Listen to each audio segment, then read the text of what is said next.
Hey Hudson, so let me make this quick video for you to so that you can get started. So to get started, download the Teleplay app in the Google Play Store. I'm going to click on open. Make sure to say while using the app to everything here, click allow, and then just click on the PicPulse button. You can cancel this for now. So the main thing when you see this black screen with the, let me make sure this is zoomed in, or in focus actually. So when you see this black screen with this interface, the next thing you want to do, click on the gear icon, make sure that the PicPulse button is on, and make sure that the email field, make sure that you enter the email address you used to purchase PicPulse. Because what that will do, and this is very important, is it unlocks all of the paid content in here. So when you go here, everything here is free and unlocked, but this only happens when you enter your email address. So the key thing when you look at the gear icon, all you have to do is make sure that the PicPulse button is on, like it is here. It's a little green thing right there. And make sure that you enter your email address, the one that you used to purchase PicPulse. And every other button here you can ignore. Just PicPulse and email, only things you should be looking at. Now, next thing, so here is the main interface. So let's say you want to add foreground. So there are two ways to use PicPulse right now. The first one is to add foreground elements on top of an existing photo or video, whether that's one you have in the device or one that's in the app. So let's go to your backgrounds.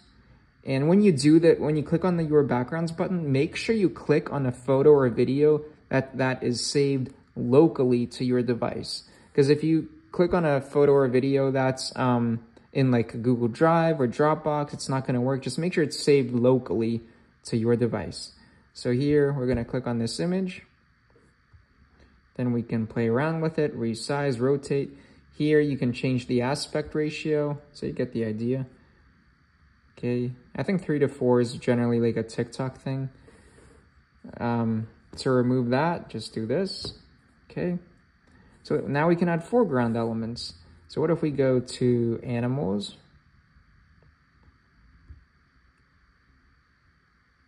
And then, I don't know.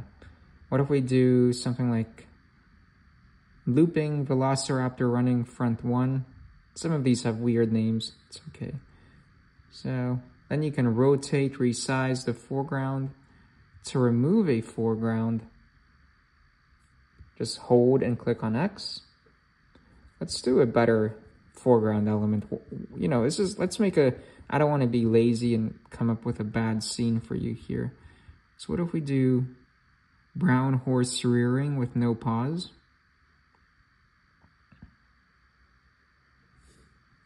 Okay, that's kind of cool.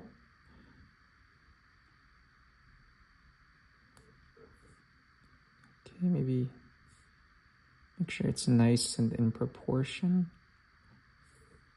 You can add more than one foreground at the same time. What if we go to birds? And what if we do birds group sky view?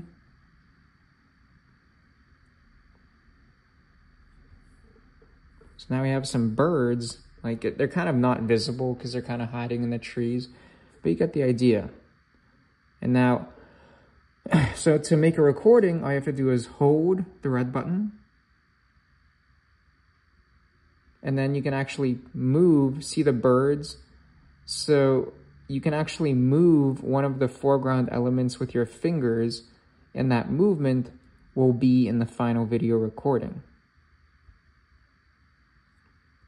which is pretty cool. So that feature is only available in Android, where you can move an effect with your fingers, and that movement with your fingers appears in the final video. Okay, let's go back to the Teleplay app. So let's say you want some music. So you go to the music icon, click here. So for one of these to be in your video recording, just download, press play. Make sure the sound is on. And then when you click record, the sound will be in your recording. Let's pause that for now. So right now when you make a recording, the sound which I just showed you, that will be in your recording, but also the recording, it will also record the audio that I'm saying right now. So within about 1.5 weeks, you'll be able to adjust the sound so you can choose which sound is actually in the recording. Okay, so, and right now you can only do 2 foreground elements at the same time. You'll be able to do more than that by, I think this week actually, in an update for Android. So let's remove these. The birds are gone. Horse is gone. Okay, so next thing I want to show you. Let's say you want your own foreground element. So what we can do is upload file. And when upload file, make sure again that you upload only files that are locally saved. Not on Dropbox or Google Drive, but ones that are saved on your device.